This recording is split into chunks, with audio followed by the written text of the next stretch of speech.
Hafaday, welcome back to Weekend Edition. It's time for Rehash, where we recap the big stories of the week. All right, and Jolene, you had the historic moment of the week. Same-sex marriages can now happen legally on Guam. Yes, yes. June 5th will go down in Guam's history and forever be immortalized.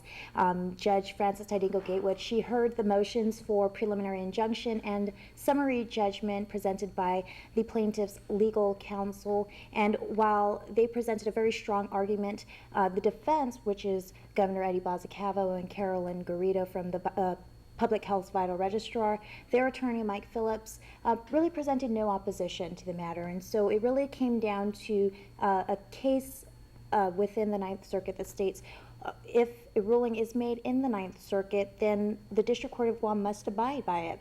And so after 15 minutes of deliberation, Judge Frances Tidingo Gatewood issued summary judgment permanently striking Guam's marriage laws and any laws relative to marriage laws, making marriage equality for same-sex couples on Guam legal. And so on June 9th, Public Health must begin accepting marriage applications. So I'm eager to see how many gay and lesbian couples will be heading down to Public Health next Tuesday to apply for a marriage license, because this has been a long-awaited event. And hopefully the volume of business would be rather large that day, proving the point. Now, Yes. Good job in court covering that. Crystal, you were just down the street at the local court covering It's matters. not of your as own. good news coming from the Superior Court of Guam. I was covering a rape trial.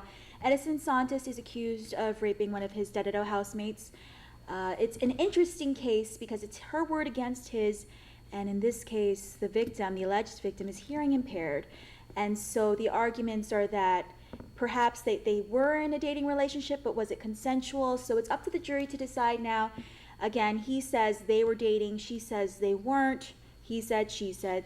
Rape cases are always interesting, so we'll see how the jury, whose word the jury will take sometime next week, hopefully. Now, certainly because of the conditions of the case and the plaintiffs and the defendants, that was an extraordinary case. Ken, you also had really remarkable news because a facility that Guam's been wanting for a very long time will soon be a reality. Yeah, the Guam Regional Medical City, they held a press conference earlier this week, noting that by the end of this month, they look to accept their first patients. Hospital management does note that they will only be elective cases, so like surgical, ophthalmology cases that they'll be seeing. They said that the emergency room, however, will open and they start accepting walk-ins a few weeks thereafter. They're targeting a June 23rd opening date. Well, that's it. That's all we have for Rehash for now. Stay tuned more when Weekend Edition returns.